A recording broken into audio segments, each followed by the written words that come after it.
And we are back on air. Today we'll be not only discovering a new personality, but also we'll be talking about safe ways to invest. And our main topic is real estate. And today I am extremely excited and blessed to be in this episode together with a real professional, not only in sports, but also in real estate investing, Mr. Denny Seybert. Mr. Denny, thank you for coming to the show, and also thank you for hosting us at your beautiful mansion. Hey, you're welcome. Thank you for asking me, and thank you for coming over. Looking forward to hanging out with you and discussing some things today about real estate. Absolutely. Well, I have a few reasons why we are making this episode, and I would really love to make it into a series of episodes. And I will share with you my reasons. Okay. And if you don't like them, you can kick me out. First. Okay. Internet, social media is filled with some sort of influencers, and they're promoting real estate, invest in this, invest in condos, invest in townhouses, invest in commercial, invest in land. Everyone is pushing some sort of agenda. Okay. And to me, it gives me a vibe that they mislead people by having their own agenda, right?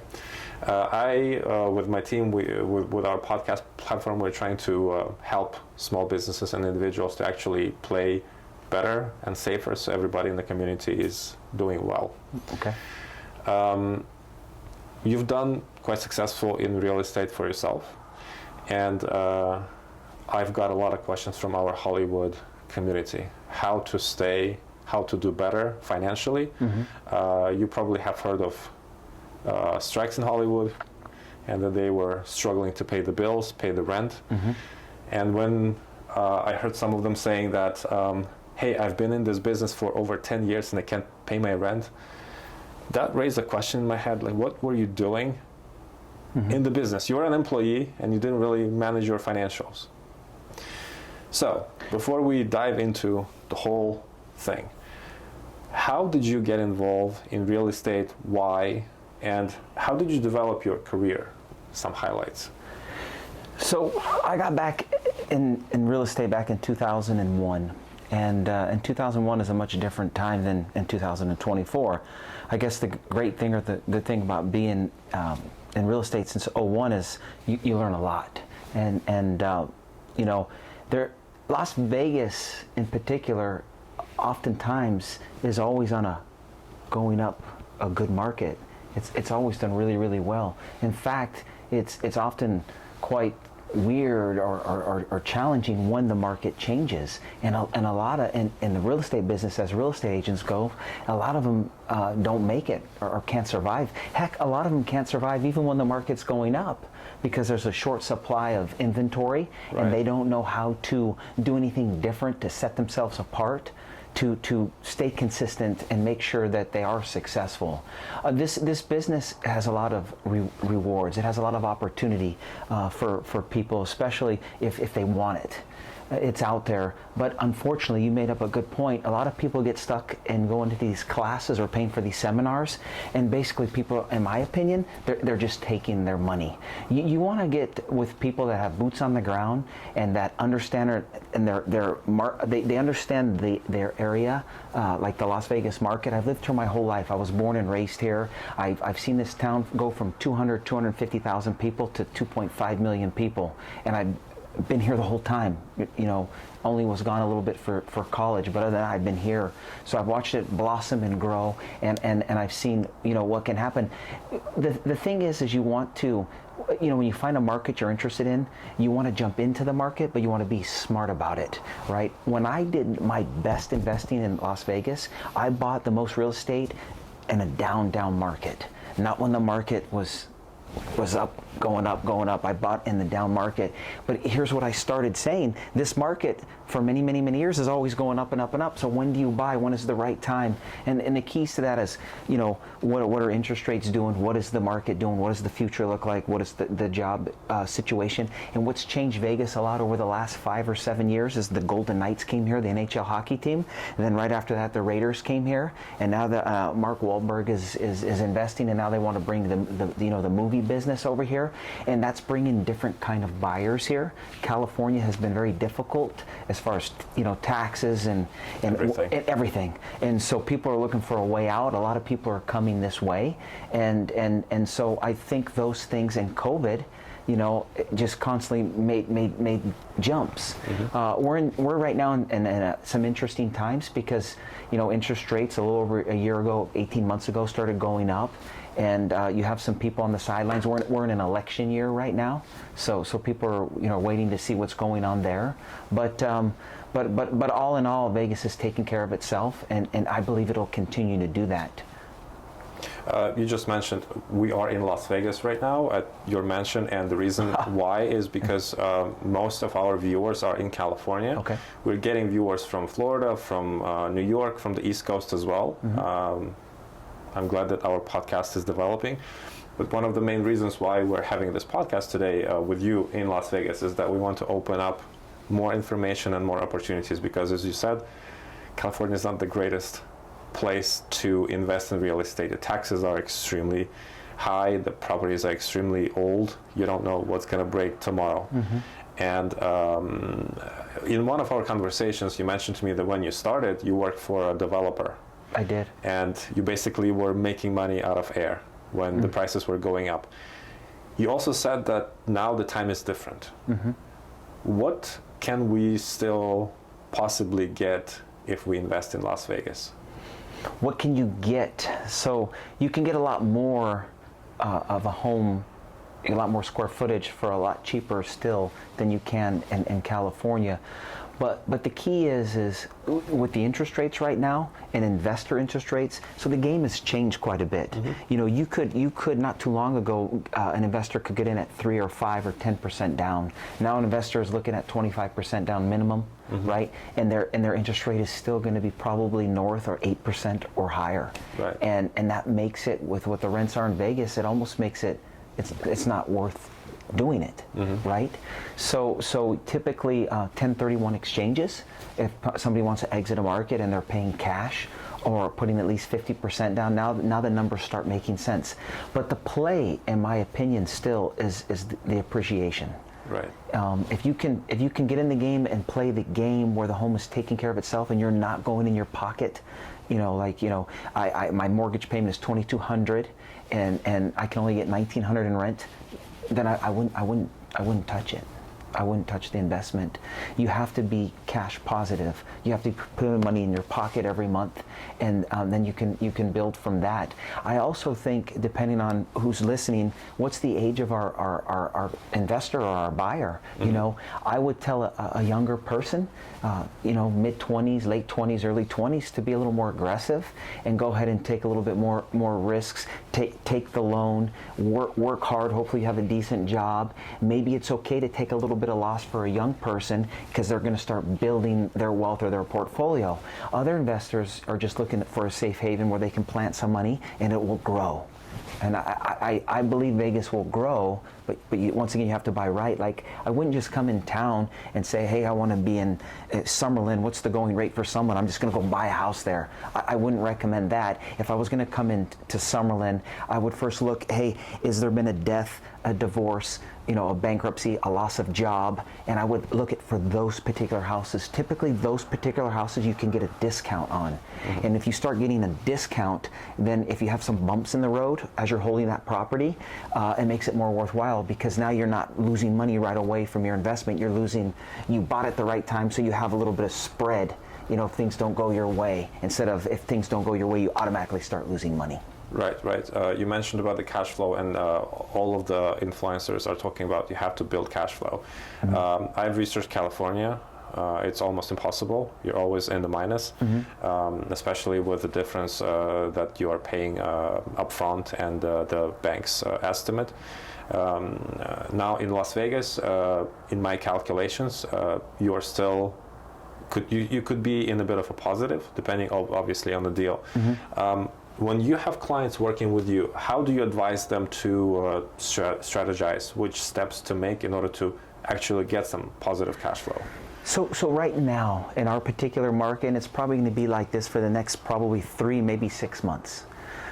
So for years and years and years, if you came to buy a builder, and I've never understood this, but you can go into a community and say the homes are sell for 500,000, right? And if you can't show a comparable, you're not going to get an appraisal above 500,000. But you can go to a new builder community further away from the city, because that's where most of the new development is, and a builder can sell the same square footage of the home in that master plan community in town, and they can sell it for another $100,000 more, right? It's a further drive, it's not as convenient, there's less stores, and they can get an appraisal to $600,000. And because they create their own comps and they kind of control their own market, and it's just amazing to me how they get away with that. But what has happened now is the builders have always been able to push the market up, push the market up, push the market up. And in my opinion, take advantage of buyers, take advantage of buyers. But we're in an interesting market right now where a lot of buyers are sitting on the sideline. As I said, maybe the election year because of high interest rates. So as they sit on the sideline, you know, the builders now are offering 3-1 buy downs, where basically they're given a 2.99 interest rate the first year, a 3.99, and then a 4.99 for life. Right? They're also paying for the buyer's closing costs, and if you catch them at the right time, you can get $20,000, $50,000, $60,000 off at the design center or upgrades into the home. Now, if I'm a particular buyer in this particular market, then I'm going to be tracking those builders that are the most desperate. And each builder has a fiscal year, and it's not always ends in December 31st. Some of them end here this fall, and those builders get even more incentivized or give more incentives to the buyers to buy. So I would be looking at those if I'm a 5 to 10 year hold buyer, and I would be looking at those in desirable areas and looking just to beat up the builder, because right now they're kind of allowing it, and these builders do not allow it for very long. As soon as the market switches, as soon as these interest rates go away and the buyers come back, you're not going to see a penny from the builder. You're only going to see them jack the prices, increase the prices, because at the end of the day, they're big corporations and they're in the business to make money, and that's what they do. So I actually would recommend to a buyer in this market to look for new homes and not so much look for the resales, unless you're looking for that divorce situation, unless you're looking for, you know, unfortunately a death in the family or a loss of job. And that would be the other thing. And how do you say, well, how do I find that? Well, you have to find the right agent that's willing to go look for that and find that. And most agents don't know how to find that. Most agents wouldn't even bring this up in a conversation. Right. They wouldn't even know it. They would just say, hey, let's just go to, you know, Summerland or Green Valley, and I'll find you a house. Right. It's great that you brought up the topic of the agents. What characteristics would you recommend for the people to look into these agents in order to choose a good one? So in my opinion, a good agent has some experience and has kind of been in the trenches, you know, sold some houses, some negotiated some deals, sold some new homes, you know, sold some multiplexes. They've got a little experience in everything. They're not just, you know, just a person that's just like, I just got my license, or I've had my license for 4 years and I've sold 3 houses, you know, and you got to find somebody that's hungry. Because when I started and I was young, I didn't know everything, but I was willing to learn, I was willing to investigate, I was willing to show up, right. I was willing to follow up. You know, and I was willing to do what I said I was going to do. I was willing to do it. Right. So those are some characteristics that I would look for in a real estate agent. You know, I've bought homes. You know, I've bought homes outside of Las Vegas, and I about a year and a half ago, I bought one in Montana, and I found a younger gentleman that was hungry, but he was an expert in that particular city and town. Like, he knew everything and he knew people. And in fact, I went to buy the house and it had 3 offers on it. And he said, oh man, the listing agent is my good friend from high school's dad. I would have never got that house. He told me exactly what I had to do to get that house, and I got the house. So he's from the area. He knows people in the area. That's what I'm looking for. I'm not looking to come to Vegas, and I'm not trying to be a jerk and hire the guy that moved here from Miami 2 years ago. Nothing against the guy in Miami, but there's a reason why he's here. Why is he not in Miami? Right? Right. I'm born and raised in Vegas. I'm going to be 47 years old. This is my town. You know, I know the agents, I know the brokers, I know the owners of these companies. You know, I've you know, sweated, tears, hard work. You know, all that stuff is valuable. Right. And that's the only reason why you're sitting here at my house. You gave me a few compliments, and I appreciate that. But it all comes from hard work, and it all comes because I started investing at the age of 22, 23. and I just started buying houses. And when the market crashed, I doubled, tripled down, and bought more and bought more. And now all the houses, you know, I was paying 60, 80, 90,000 for houses that are now worth, you know, 350, 500, 600. All I did was hold them. That's it. All I did was have the courage to go buy one and then buy the second one. But I wasn't afraid because it was my hometown. If I was in San Diego right now, or San Francisco, or Dallas, Texas, I would feel insecure because I don't know all that, you know? And I don't know what's hidden behind those walls. The cool thing about Vegas, these homes are just like, you know, they're just some lumber and some stucco and paint, you know? There's not a whole lot of expenses. There's really not termites here. I'm not going to say that we've never had any, but there's really not. There's no major disasters. Right. There's no floods. The insurance here is bearable, more so than, you know, other cities that are by the ocean, right? That have storms. So all that plays in favor. And now that you have people continually moving here, it doesn't stop. You know, it doesn't stop. People just keep coming. Indeed, it's the truth. And you mentioned about education and getting knowledge about the place that you want to invest in. I've spoken with and I've dealt with quite a few successful engineers or specialists in the Silicon Valley. And just because of some harsh life circumstances, they started looking into building their wealth outside of their paycheck. Where would you advise our viewers to go for knowledge? Go for knowledge on real estate knowledge? Right. So, you know, a lot of knowledge is learned by going through it, and most people, unfortunately, you know, they'd rather just be told and then be a winner, right? I've over the years have made some big mistakes. There was a time I used to sell a lot of foreclosed homes, and I used to work with the banks, and I learned a lot how the banks work, basically how you can buy bank-owned homes, what incentivizes banks, and I decided that, you know what, back about in 2017, Puerto Rico was going through a financial collapse. Right. And I spent 75 days in Puerto Rico, and I was traveling back and forth because I thought I could buy homes like I did in Las Vegas. And then I realized Puerto Rico, they play by a whole set of different rules. Right. They sell houses at different prices to different people depending on who you are and what language you speak, right. and it's just totally different than anything I ever seen before. And then a hurricane came and wiped out most of Puerto Rico back in like about 17, 18, right? So that sent me to Houston, and I started buying flooded homes from Hurricane Harvey. And I bought 13 houses with a couple of friends in 1 month, 13 houses. And I thought I was going to make a ton of money. But then I realized all the rules on the construction is different down there. The construction pricing is different down there. So what I decided to do is I was going to take my guys from Vegas to Houston. And I did just that. And one of my guys got into a fight with a worker, and he said to him, this is what I was told, I wasn't there. Right. He said, oh, I'm going to kill you. He was mad. Right, so the police came, and one guy said he's going to kill him, and they put it in writing. So they arrested my floorman, the guy that was managing my project, and they took him to jail, and he sat in jail for 8 months. Right? Wow. So now I had to go find people in Houston, and all the prices. If I was willing to pay $50,000 on the rehab, it became $110,000. Or if it was 80, it became 140. And now my budget was all whacked up, right. all whacked out. And basically, at the end of the day, I lost money. And I went to an area that I didn't know, right? And the only reason why I looked outside of Vegas is because it was so hard to get a house here.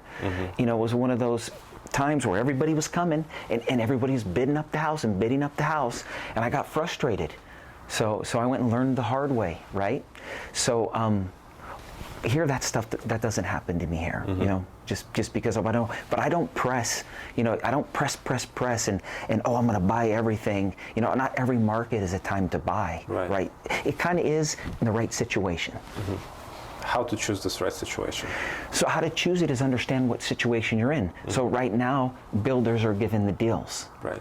People are stuck on the fact that we have a shortage of inventory. They watch the news, they read the newspaper, so they think, if say their home, they think, you know, it's really worth $500, they think it's worth $580. And by the way, they'll sell it to you for $580, and the carpet's nasty, the home needs to be painted, right? It smells in there, the cabinets are 20 years old, right. And they still want $580. And the poor buyer's like, I got to overpay by $80 and then spend another $50 or $60 to fix it up.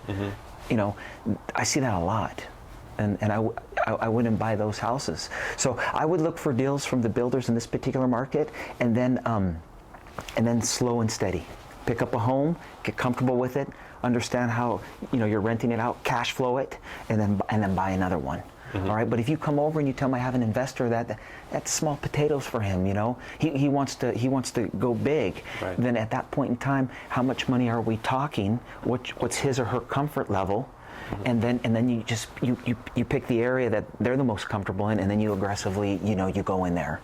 Right. At this point in time, I don't know. I mean, most real estate agents would probably slap me right now by saying this, but I don't think today is the time to be unloading a whole bunch of money into real estate, at this particular time. And people will be like, man, he's crazy. What are you doing this podcast for? But that doesn't mean in 3 or 6 or 9 months I wouldn't change my tone. Right? But if you're a person that needs a home, you're moving to Vegas, you have a family, it's a great time. You're not going to try to sell it in 5 years or less. It's a great time. You'll win. You won't lose. But if you're coming here to force that I need to make money in 1 to 3 years or 1 to 5 years, I couldn't guarantee that you could do that. I just couldn't do that. I mean, we've had a market that's gone like this for so long. It's maybe we're going to bump around for a minute, or maybe we'll have a little correction. Right. In time, it'll work itself out. Mm-hmm. And in the end, the people are still going to come. So you're banking and betting on the people coming, which they are. They are definitely. I see myself, Vegas, growing since 2021 when I became a resident.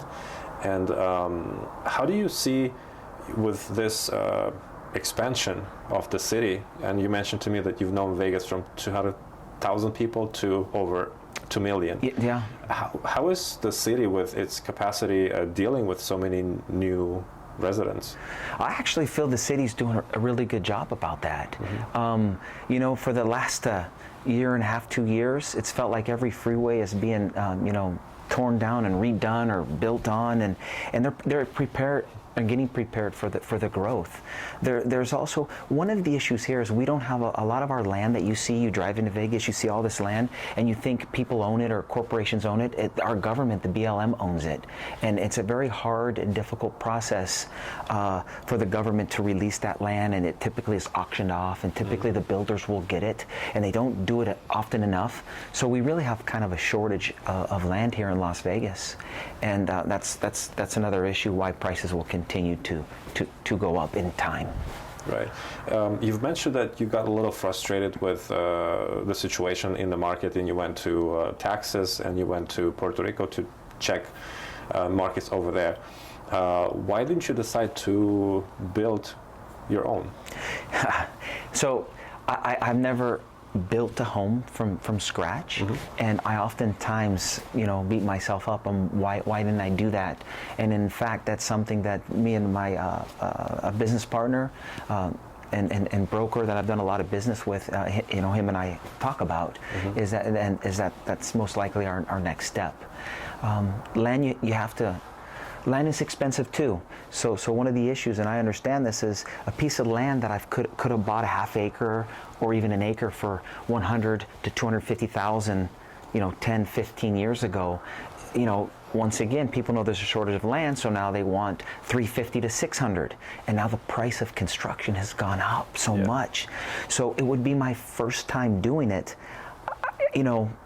I consider myself somewhat sharp, but I'm probably gonna make some mistakes, right? Mm-hmm. Because it's my first time building the home, and if I'm gonna overpay for the land and then I'm gonna do the construction, maybe I would break even, lose some money, or make a little bit of money. That's the stuff when I went to Houston and got beat up a little bit, it makes me a little more cautious. Mm-hmm. For many years, whatever I touched, it just went up. I just won. A lot of my friends give me they laugh at me and give me a hard time because they're like, wow, I've taken some licks, over the last 5 to 7 years, and I think that's why you have me here talking, because you're trying to help your friends and your viewers not take these losses, and that helps a good real estate agent too. If somebody looks at you and tells you every story that he's always been a winner and he won and he never failed and he never lost money, man, he's full of shit. And that may be somebody you may not want to do business with. I'm just being straight with you, Absolutely. Well, that's why I love having conversations with you, because you are straightforward. You are going around the corner. I don't have a hidden agenda. Yeah, exactly. Yeah. You've mentioned also about the market growth and corrections which happen sometimes. In our private conversation, you also shared with me how you overcame crisis in 2008. Now a lot of people are talking and having fears that the same thing could happen again, maybe bigger, maybe smaller. What is your perspective? And if something like that you believe could happen, there is a possibility, what are the chances for the Las Vegas market? I don't think we'll ever see what we saw back in 07, 08 ever again or in our lifetime. Part of the reason why that won't happen is the banks and everybody, they've gotten smarter. And the second thing, probably the biggest thing, is a lot of hedge funds have come in and bought a lot of houses. And then you have that land shortage thing I was telling you about, where the government, it's owned by the BLM and it's not, being released quick enough. So you have a lot of challenges. So I think, you may see some little bumps with the real estate market. It may go down 5 or 10%. And then I think when the interest rates get corrected, I think it shoots up like crazy. It's going to get that 10% back and probably another 10%. I just can't tell you because, I'm not with the feds and the chairman, and I don't dictate what the interest rates are, and I'm not behind all that. I just have to accept what they put out there and work with it, right?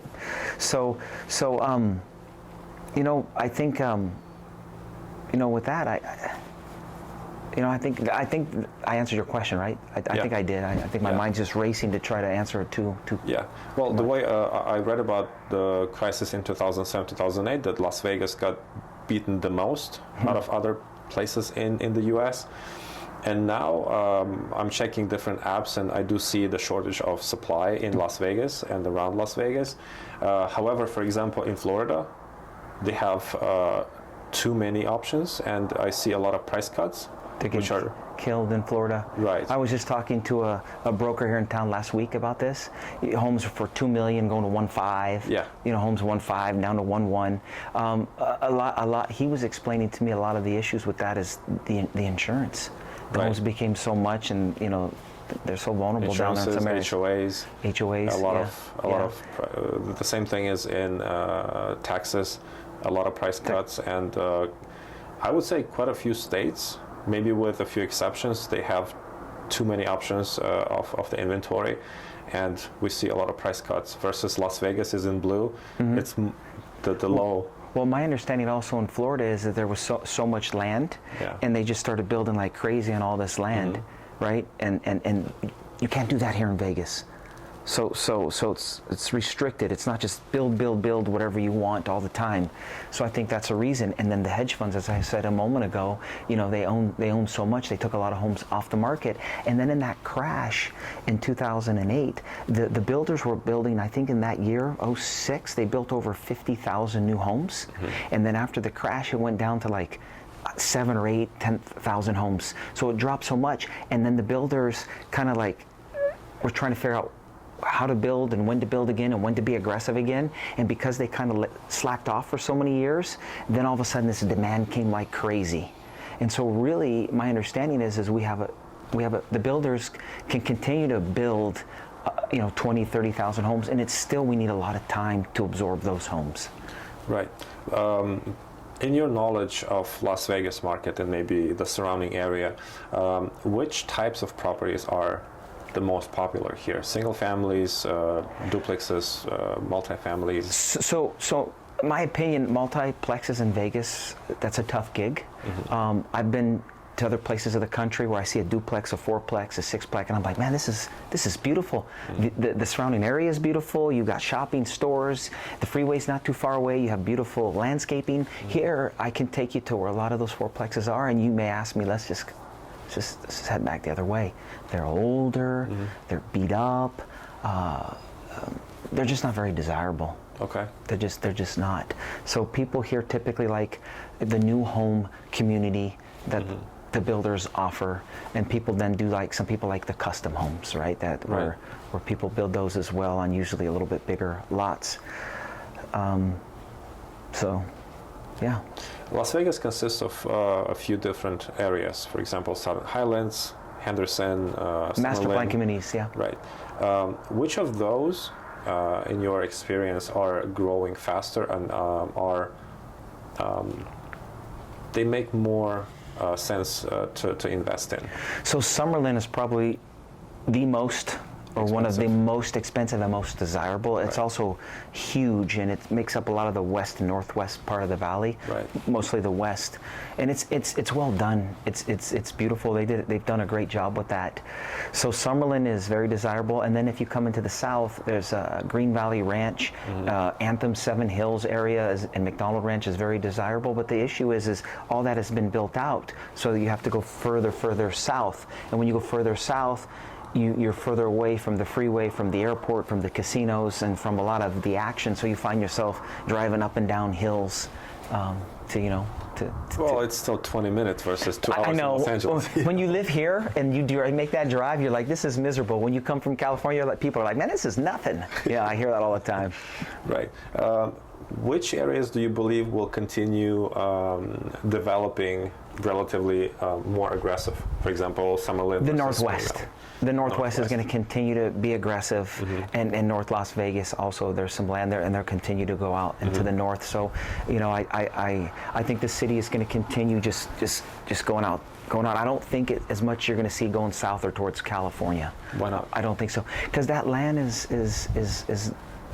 it's not, the builders can't build on it. They don't have enough of it. It's not released. You drive by thousands and thousands or millions of acres coming into Vegas, and you think it's all, to be built on, and it's not. It's all held by the government. So there's nothing you can do. So there's a lot of available land in the Northwest. In the Northwest, it's just a further drive, but they're doing a good job with the communities and putting the parks in and building the schools over there.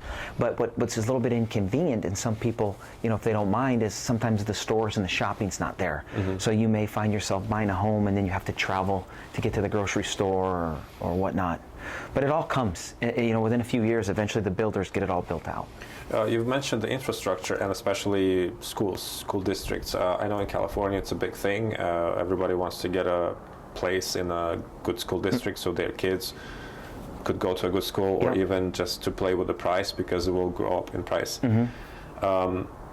How is the situation with school districts? I've learned that in Nevada, in Las Vegas, schools are maybe on the 49th place or something like that in the U.S. How is the situation with education? Yeah, so oftentimes that's another reason why when people come here, they look in the Summerlin area. Summerlin has a lot of good schools, and also in that Green Valley, Anthem, Seven Hills area, they're highly desirable, sought-after communities, and in my opinion, those newer areas where it's mostly desert and the builders are, they'll get there. They'll get there, and they'll get some good scores. But Vegas it's a relatively, it's a big place but a small place, and there's a lot of older areas, and they don't score as well. I don't really know how to say it. I mean, I can drive you over there, and I can show you in one morning, and you can figure it all out with your own eyes, and I don't have to say anything. If that helps answer your question.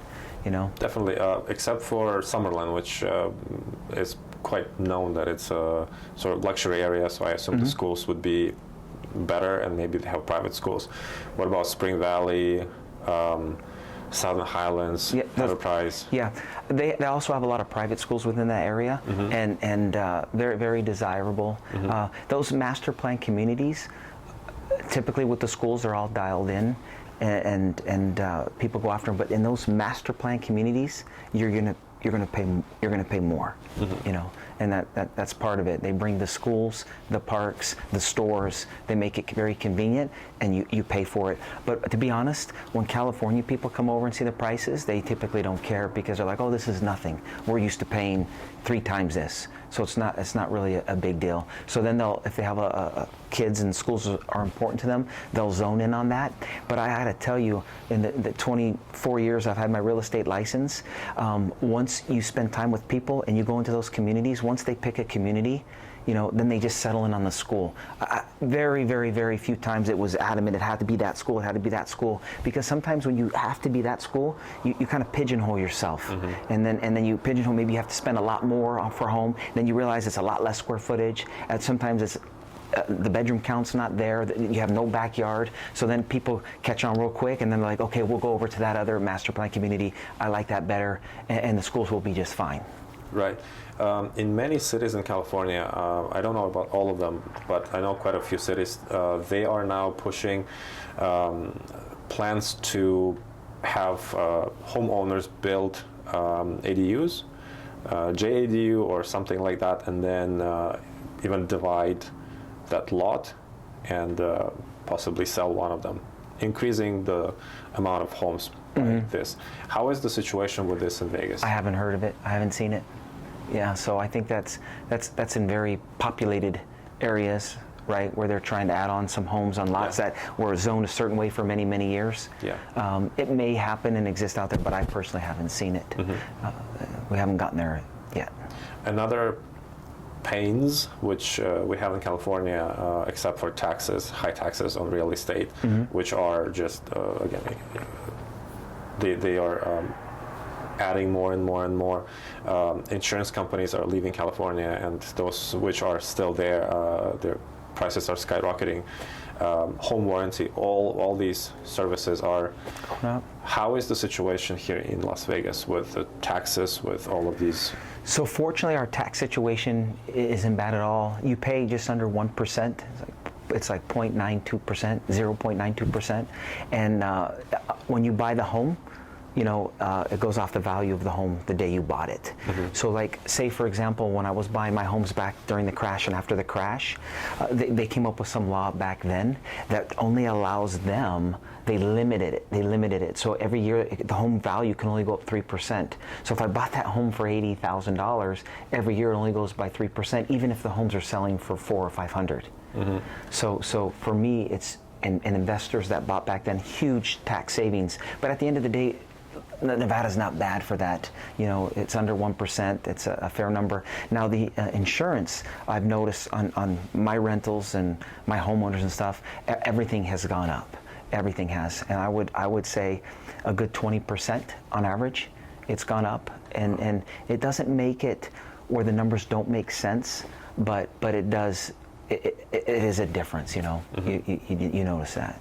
Right. What about home warranties and all the other add-ons? Yeah, ever since the COVID happened and we got through that, everything has got the bump. Whether it should have gotten a bump or not, everybody just kind of said, hey, I can raise my prices even if I'm the bug spray guy or I'm the landscaper. Everybody raised their prices. So it's just par for the course, and you have to just understand that happened and it's there.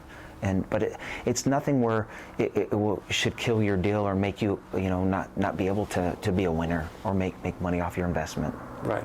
Well, Mr. Denny, thank you so much for your time today. I'm hoping that we'll be able to record many more episodes and bring more investment into the city. I enjoy always having conversations with you. You're very knowledgeable. You're very professional at what you do. You've mentioned that back then when you just started, you were hungry for results. I hope you still are. Yeah.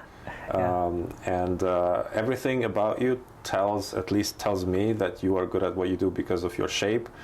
You are very disciplined, and these are very important characteristics for me when I'm looking for someone to work with, especially when it's thank you. Concerning my money, my investment. I appreciate that. Well, I appreciate you, your hospitality, your time.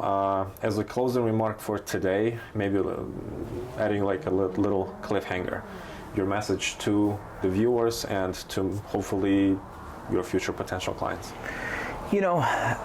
A message that I would leave you with is, investing it can be challenging, it can be frustrating, and you got to do your due diligence, and you got to be willing to sometimes get out of your comfort box. So sometimes you may have to you may have to fly into town and do some interviews, spend some time with some people, and just be cautious.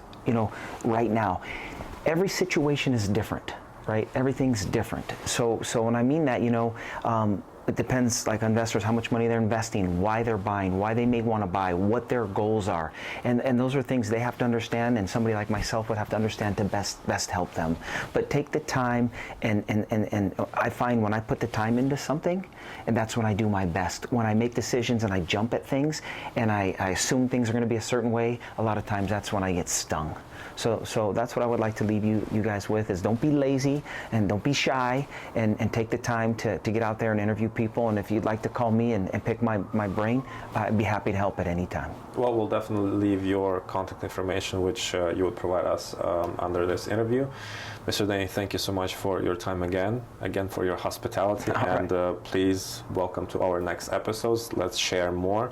Let's open more opportunities to our viewers, and let's bring more investment to your business. Let's do that. All right. Thank you so much.